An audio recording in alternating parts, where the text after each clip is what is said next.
सांसदों के निलंबन के विरोध में सपा का धरना प्रदर्शन। देश के 142 सांसदों के निलंबन के खिलाफ सपाइयों ने दिया धरना प्रदर्शन। इंडिया गठबंधन के आह्वान पर धरना प्रदर्शन। संविधान एवं लोकतंत्र बचाओ भाजपा हटाओ का दिया नारा। सपाइयों ने बड़े आंदोलन को दी चेतावनी। जिला मुख्यालय रविंद्र नगर स्थित धरना स्थल पर किया धरना प्रदर्शन। मौके पर कुशीनगर के साथ विधानसभा के पूर्व विधानसभा प्रत्याशी व पार्टी के सभी पदाधिकारी धरना स्थल पर मौजूद। मंत्री साहब, अभी ज्ञापन दिया गया है, क्या मांगे हैं और क्या आश्वासन मिला है? समाजवादी पार्टी के राष्ट्रीय अध्यक्ष देश के नेता माननीय अखिलेश यादव जी के निर्देश पर भारत की संसद में भारतीय जनता पार्टी के सरकार के द्वारा जो अलोकतांत्रिक तरीके से सांसदों का निलंबन हुआ है, उन सांसदों के बहाली के लिए हम लोग आज ज्ञापन देने आए हैं। हम ज्ञापन देने आए हैं कि भारतीय जनता पार्टी की सरकार पूरी तरह से तानाशाह हो गई है और हिटलर के नीतियों पे चल रही है। जो सरकार के खिलाफ आवाज़ उठाएगा उसके खिलाफ ये दमनकारी कार्रवाई करेंगे। भारतीय जनता पार्टी की सरकार चाहती है कि हम विपक्ष को समाप्त कर दें, लेकिन समाजवादी पार्टी मुकाबले में खड़ी है और किसी भी कीमत पे समाजवादी पार्टी के आवाज़ को भारत की सरकार दबा नहीं सकती है। हम सांसदों का निलंबन वापस हो, समाजवादी सरकार में जो हवाई अड्डा शुरू हुआ था बंद पड़ा है, उसका संचालन शुरू हो।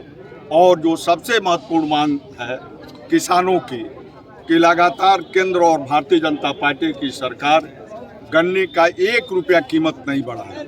महंगाई इतनी बढ़ी है, किसानों के कमर टूट गए हैं, लेकिन गन्ने की कीमत नहीं बढ़ी है। हम 400 रुपया कुंटल गन्ने की कीमत बढ़ाए जाने की मांग करते हैं।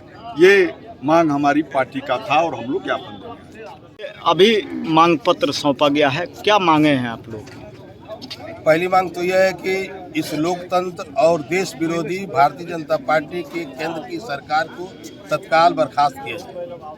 नंबर 2, अलोकतांत्रिक तरीके से विपक्ष के 151 सांसदों का जो निलंबन हुआ है वह निलंबन तत्काल वापस लिया जाए। नंबर 3, ये जो प्रतापी सांसद भाजपा के प्रताप समीह, जिनके कार्यालय से विजिटर पास जारी हुआ था और उसी पास के सहारे ये जो आतंकवादी सदन में घुसे थे, उनको भी, उन सांसद को, उससे जिसके तार जुड़े हुए उन सभी को के खिलाफ तत्काल कार्रवाई की जाए।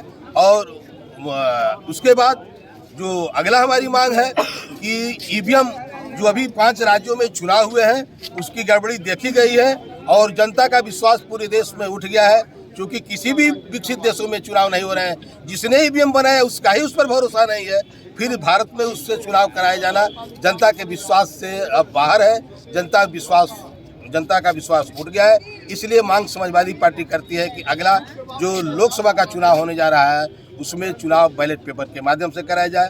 उसके बाद हमारी मांग है कि जो विपक्षी नेताओं और कार्यकर्ताओं के खिलाफ दमनात्मक कार्रवाई की जा रही है वो लोकतंत्र के लिए, एक स्वस्थ लोकतंत्र के लिए बिल्कुल अच्छा नहीं है। इसलिए इस दमनात्मक कार्रवाई को बंद किया जाए। और समाजवादी पार्टी की सरकार ने कुशीनगर जिले में एक अंतर्राष्ट्रीय हवाई अड्डा कुशीनगर के नाम से बनवा करके कुशीनगर वासियों को बड़ा तोहफा दिया था, जिसे आज बंद कर दिया गया है। इसे अविलंब इसका उड़ान चालू कराया जाए, ये समाजवादी पार्टी मांगती है।